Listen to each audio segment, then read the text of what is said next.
Hapon po sa ating lahat guys. Samahan niyo po ako papasok sa looban. Ayun ang aming ibon na si Kukro. Kukro! Kakatuwa naman yung aming ibon na yun guys. Si Kukro. Titingin ako din guys ng balinghoy. Mahilig kasi ako guys sa balinghoy.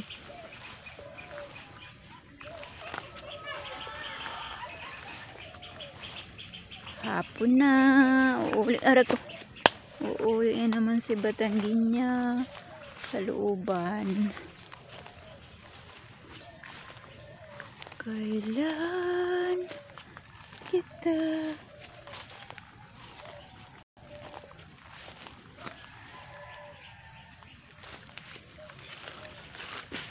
ay malaki-laki na rin guys yung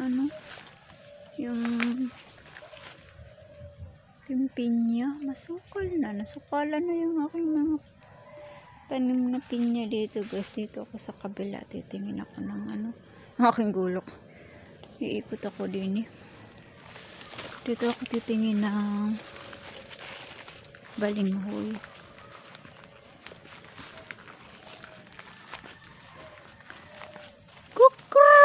Ang ingay ang aming ibon. Arinig po.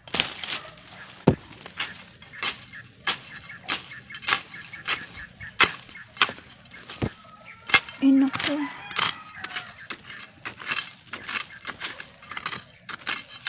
Inang daga.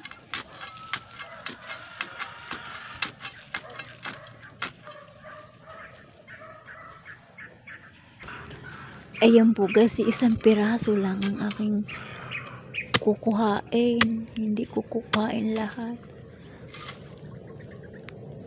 Ay naku po. Malinggit, naputol pa. Kay naman na. Maliit pa guys, sayang. Kaya ayaw kong bunutin, igawa ng maliliit pa yung niya, laman. Tinan mo, isang naputol pa. Lalabon ko sana Ako iikot pa din guys, at baka may hinog ang atis.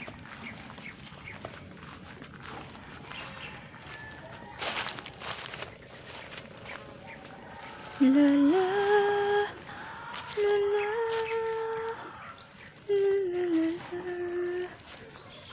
lala. Wala pang bunga ang atis.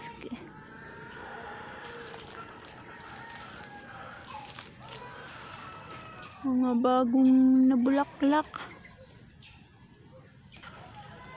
Pagmamahal na ubod namin.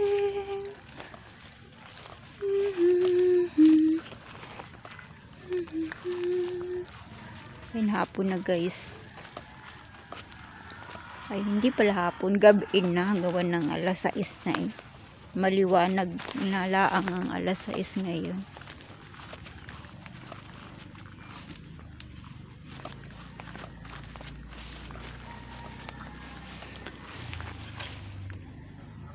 Mga pinya.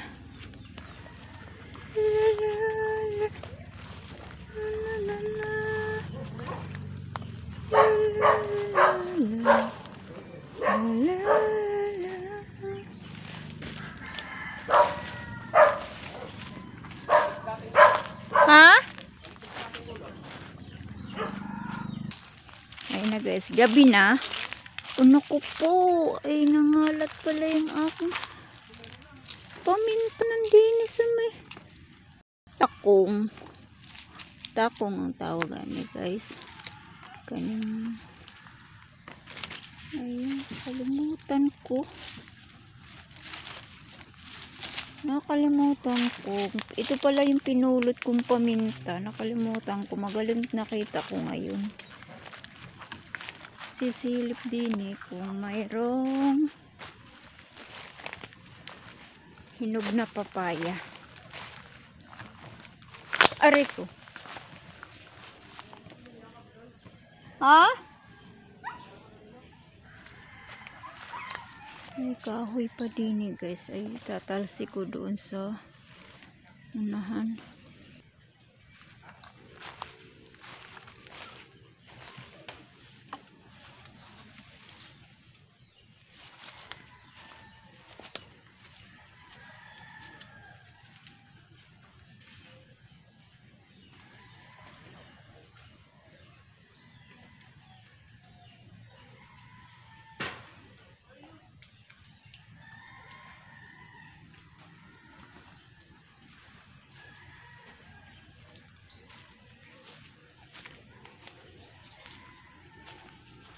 Tinapon ko lang guys yung ano. Tinawid ko lang yung kahoy doon. Yan guys, ako babalik na. Madilim na doon. Baka mayroong masig na yung mambaw. Ang sa pa na itawagan ng mambaw. Baka may tikbalang at gabi na. Nasa looban pa si Batanggin niya. Kaya yan po guys, magpapaalam muna po sa inyo. Maraming salamat po sa inyong walang sawang suporta at panonood ng aking munting YouTube channel. Bye bye po. God bless po sa ating lahat.